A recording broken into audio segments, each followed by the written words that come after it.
వాక్యం సెలవిస్తుంది ప్రియులారా, రేపటి దినమునకు వచ్చి అతిశయపడకము. ఏ దినము ఏది సంభవించినో అది నీకు తెలియదు. ఏ ఓటుకి ఏం జరుగునో ఎవరికి తెలియదు. కానీ నిన్నటి రోజు ఇవాళ రమ్మంటే రాదు. నిన్న జరిగిన తలంతులు ఈ రోజు రమ్మంటే రావు. అందుకే అన్నాడు కదా, రేపటి దినములకు వచ్చి అతిశయపడకము. నువ్వు చాలా జాగ్రత్తగా ఉండవు. నీ నోరు అదుపులో ఉంచుకో.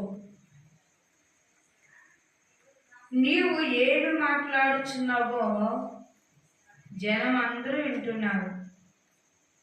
అలా నీ నోటు మాటను బట్టి నీకు తీర్పు వచ్చును.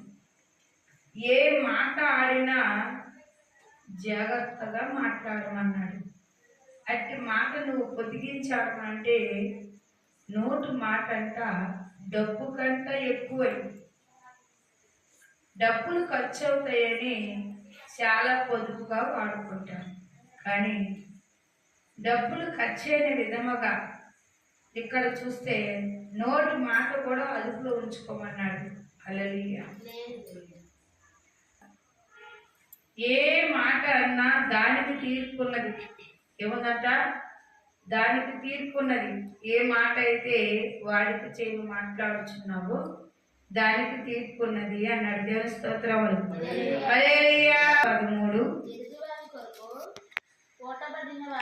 కొరకు కోటబడిన వస్త్రములు పూచుకును, కొట్టబడిన వాడు పెట్టించుకుము. ఏగో జామన లేసి వాగ్దోపు దౌదోది కాకరద ప్రార్థన. ఎవరి దీవెన ఆలదు, ఎవర నోరును పట్టి వారికి తీరు. ఎవరు ఏ పూటగా కలిసి ఆ పూటని చాలన్నాడు దేవుడు. ఇక్కడ మరి నువ్వు ఎదవాడి గురించి దీవించి దీవించి దీవెన వల్ల ఇక్కడ ఏమవుతాడు? వాడికి శాపం వస్తాయి. ఎందుకు అనగా యాకోబు దీవెనలన్నీ పొందుకున్నాడు. అన్నకు రావాల్సిన దీవెన కూడా యాకోబే పొందుకున్నాడు. కానీ దీవించబడిన యాకోబు ఇంట్లో లేడు.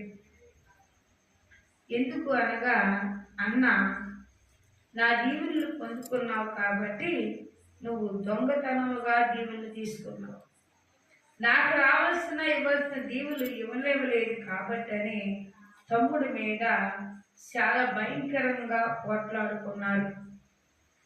ఇద్దరు పోట్లాడుచున్నప్పుడు తల్లి చూసింది. చూచి, ప్రియులారా, వీళ్ళిద్దరూ కూడా ఇలా పోట్లాడుకోవడం వల్ల ఇద్దరు ఎవరికి ఏది హాని అయినా నాకే బాధ కాబట్టి అని నీవు ఇక్కడ ఉండవద్దు, వెళ్ళిపోమంది, పారిపో అని చెప్పింది. అడ్రస్ చెప్పింది. నీకు ఏళ్ళు ఇచ్చిన మేనమ్మ ఉన్నాడు, అక్కడికి వెళ్ళిపో, వివాహం అయ్యేదాకా కూడా రావద్దు. దీవించి దీవులు పొందుకున్నాడు, కానీ ఆ దీవుల వల్ల గృహములు లేకపోయాడు. అందుకే ఇక్కడ వాక్యం సెలవిస్తుంది, ఎదుటి వారి కొరకు పుట్టబడిన వస్త్రమును పుచ్చుకొనకము, పరుల కొరకు పుట్టబడిన వారిని కొదువ పెట్టకము. పేకోనేసి గొప్ప శబ్దంతో తన స్నేహితుని దీవించమని దీవెన వారికి శాపం ఎంచబడును. ఎదరు వారి కోసం ఆపదలు ఉన్నాడు కదా, నీ బంగారం తీసుకుని కొదవ పెట్టి పెడితే ఆపద తీరిపోయాక అవతలేప్పుడు ఏం చేస్తానంట? నేను ఇప్పుడు ఇవ్వలేనని చెప్పాను కదా అంటాడు. నేను నీకు ఇవ్వలేనని చెప్పాను. అతను ఆపదను గడిపి ఇతనికి అది ఇవ్వడానికి ఇష్టపడ్డాడు. అందుకే ఇక్కడ వాక్యం సెలవిస్తుంది, ప్రియులారా, దీవించమని దేవుడిని అడుగుతూ ఉంటే అతనికి ఎంచబడిన శాపమే ఎంచబడిందట. ఆ భార్య అట ఇల్లు ఆనందమైన కోవిల్లా ఉంటుందంట. గయ్యాలి అయిన భార్య, ఎంత తేని ఏమి తేని, ఎప్పుడు లేదు లేదు లేదు. ఎప్పుడు అతను తీసుకెళ్ళి వీధిలో పెట్టి ఇరుగు పొరుగు చెప్పి బంధుమిత్రులకు చెప్పి తన బంధువుల్లోని ఆ భర్తల గురించి తక్కువ చేసి మరి శోధించడం వల్ల అదంతా ఒక నరకం అంట. హల్లెలూయా. ఎందుకంటే ఎంత పెట్టినా తృప్తి అనేదే ఉండదంట. గయ్యాలి అయిన భార్య ఎక్కడ తెలుసా? ఆ ఇల్లు హెచ్చించబడదు, ఆ ఇల్లు ముందుకు పోదు. ఎందుకు పోదు అని మనం చూస్తే ఆ గయ్యైన భార్య అట ఏమి తెచ్చినా కూడా తేలేదని చెప్తుందట. నోరు సముద్రమై ఉన్నది ఇక్కడ చెప్పాడు. ఇక్కడ ఎవరు రాయబడింది? నోరు కాదు నరుడే, పెదవులు కాదు కొరులే నిన్ను పోగొట్టుదురు. గయ్యాలి అయిన భార్య ఇంట్లోనే మాట్లాడుతుంది, బయటకు వచ్చేస్తుంది. గుడ్డుండదు, ఒక ఆలోచన ఉండదు. ప్రతి మాట ఈదులో చెప్పి అందరికీ హేళన చేస్తుంది. అట్టి వారిని కూడా దేవుడు ఏం చేస్తాడంటే దూరం పెడతాడంట. మరుగు లేనివాడికి ఏం చేస్తాడు? దూరం పెడతాడు. తన జీవిత చరిత్రలో కూడా ఎప్పుడు దరిదాపు కానివాడంట. తనకేం తెలియదు అంటే తన వరకు తన జీవితం కొరకే. ఇతరుల కష్టము ఇతర అనుభవాలు తనకు తెలియబట్ట. అందుకే ఇక్కడ ఏమన్నాడు పిల్లరా? గయ్యాళి అయిన భార్య సమానము, దాని అపచూసువాడు దానిని అపచూసుకున్నట్టుగాను తన కుడి చేత నూనె పట్టుకుని వారితో సమానం. వాక్యం సెలవిస్తుంది ప్రియుల. ఈ స్థితిగతులు నీ ఇంట్లోనే, నీ అనుభవాలు నీ ఇంట్లోనే, నీ పరిస్థితులు వాక్యం చెప్తుంది ప్రియుల. శాంతి గ్రంథంలో మనం చూసినట్లయితే ఒక వాక్యం చదివిస్తుంది. అతను పుట్టుకతోనే గొప్ప వరము తల మీద ఉంది. బలాన్ని పొందాడు, దేనిని బట్టి శక్తిని పొందాడు. ఒక స్త్రీని ముట్టలేదు.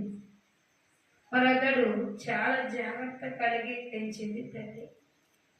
తల్లి చిన్నప్పుడు కంటే చెప్తుంది, స్త్రీల జోలికి పోకు, స్త్రీలను అన్య స్త్రీల జోలికి అసలు పోకు, నువ్వు దేవుని తలంపు కలిగిన వాడు, దేవునికి ఇష్టమైన వాడు అని తల్లి చెప్పింది. కానీ యవన కాలం వచ్చేసరికి ఒక స్త్రీని ప్రేమించాడు. ఇష్టపడిన దాంతో ఆ ఇష్టము తల్లికి చెప్పాడు. తల్లి ఒప్పుకోలేదు. కానీ చెప్పిన మాట అర్థం కాలేదు. అలా ఎక్కడికి వెళ్ళాడు? అదే స్త్రీ దగ్గరికి వెళ్ళాడు. స్త్రీ దక్కలేదు, కానీ స్త్రీ కంటే ముందు శాపం వచ్చింది. చూసారా? స్త్రీ దక్కలేదు, కానీ స్త్రీ కంటే అతనికి తన వరాలు పోగొట్టుకోవాల్సి వచ్చింది. ఉగ్రత కలిగింది.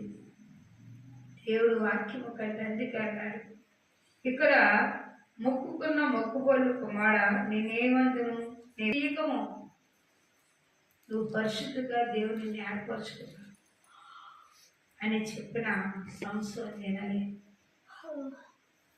మరి అనేక మంది ఆ స్త్రీని గురించి వచ్చినప్పుడు ఆ గ్రామస్తులందరూ కూడా కట్టుదిట్టము చేసి తన గురించి ఆ స్త్రీని తప్పించారు. మళ్ళా ఇంకొక స్త్రీని ఇస్తానంటే ఒప్పుకోలేదు. ఏసీ అయిన స్త్రీ అదే ఆలోచన చేస్తున్నాడు కాబట్టి నమ్మకం కలిగించారు, తనకు ధనాన్ని ఇచ్చారు. ఆ స్త్రీ ఇతని వెంబడిస్తూ బలాన్ని, శక్తిని, ఇతని తెలివిని వాడు ధ్యాసలో ఉన్నాడు కాబట్టి మరి ఆవిడ ఏం చేసినది?